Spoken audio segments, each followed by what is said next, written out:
Because we believe that bawat tao walang pareho ng fingerprint. Hindi tayo pareho ng DNA.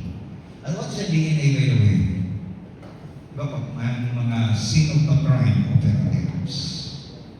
So, mga scene of the crime operatives. Diba? Pag walang evidence, walang mga nakalap na ebidensya, anong ginagawa? DNA. Tama? What's DNA? Huwag na niyong kahirapan ang sarili ninyo. What's DNA? Di namin alam. Tama, hindi?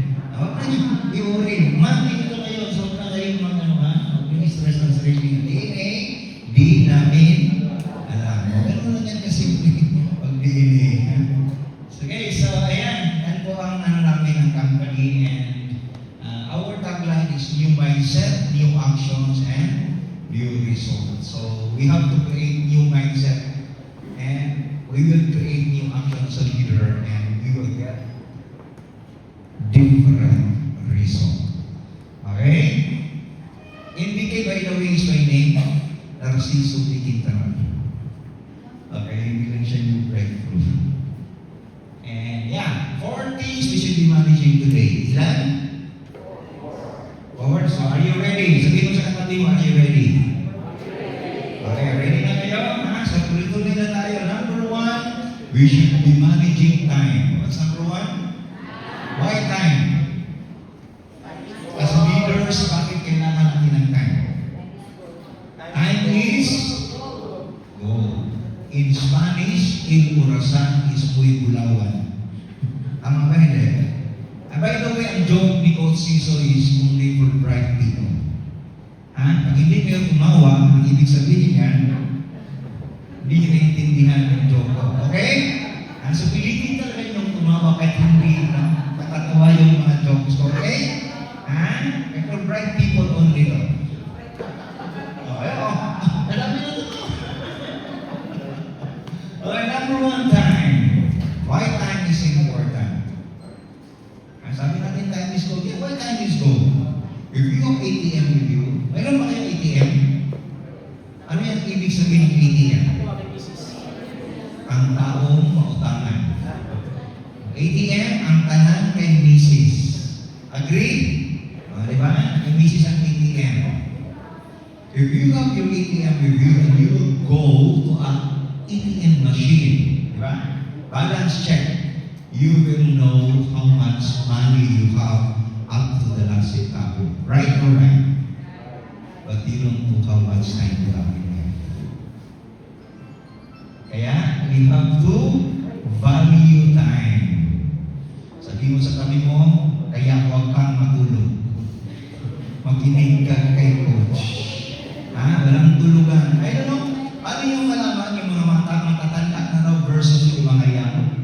Alam niyo anong difference? Yung matatanda, pag makahiga, hindi nakakatulog. Tama? Pero pag nakaupo, tulog. Wala sa tawa dito, no? So, you can relate. Alam na this. Pag nakatulog, nakakatulog, wala na. Matanda na yan. Okay, so time is very important. Kaya nga sa amin, sa Team NBK, our mantra is simple. If you are on time, you are late. Can you see it? One go. If you are on time, you are late. Diba? Sa military time, always hindi pwedeng late. Tama? I'm on time. So, ganun din kami. Kasi, pag halimbawa nag-start ng 8 o'clock, dumating ka ng 8, late ka na. Right or right? Diba? So, tayo, pagkasunod tayo dyan, because ganun ang respeto namin sa bawat isa. Because for us, time is respect. Pero respeto kita kasi kaya darating ako ng maaga. Because sabi nga natin ulitin ko, if you are on time, you're late. So time is very important. Number 2, energy. What's number 2? Energy. Okay, you are managing time. Familiar sa time management? Diba time management? Yes or yes? Yes. Alam natin ang time management. But there's one thing that we have to manage here. And what's that? Energy. Because time is 24/7. Right or right? Right. but our energy is fleeting. You have to manage your energy to match our time. Okay? Are you getting me? So yun. Kailangan ko ngayon ang energy niyo after this afternoon. So manage your energy. Then, number 3 is what? Action. Meaning to say everything that we'll be doing today is geared towards achieving our topic, which is about leadership and event management.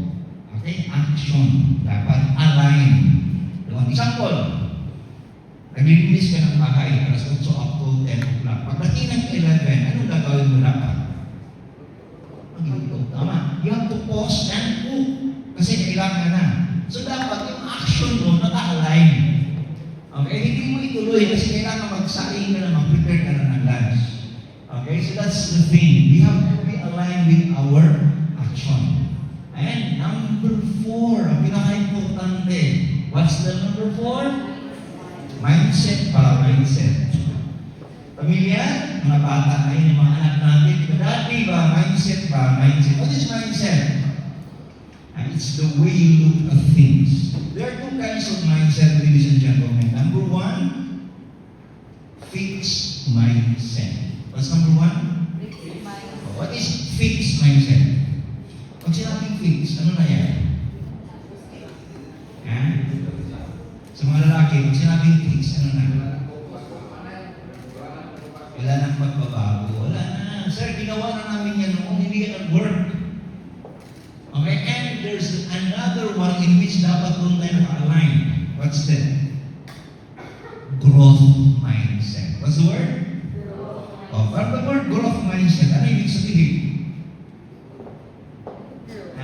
You grow. Okay? Open ka. Kaya nga di ba sa network marketing, open-minded ka ba? Diba? Because that's growth mindset. Okay? Meaning to say, we still can improve. Pwede pa tayong magbago. Okay? So, gaano tayo importante ang mindset? Number 2, salesman. Ang produkto nila, chinelas. Anong produkto nila? Okay, pagdating ng first salesman, tumawag sa boss niya, "Bossing, uwi na ako sa Pilipinas." Why? Walang market dito. Ang mga tao walang chinelas. Okay? Ang pangalawa, "Bossing, padalahan mo ako ng maraming stocks." Bakit? Ang laki ng market. Kasi ang mga tao walang chinelas.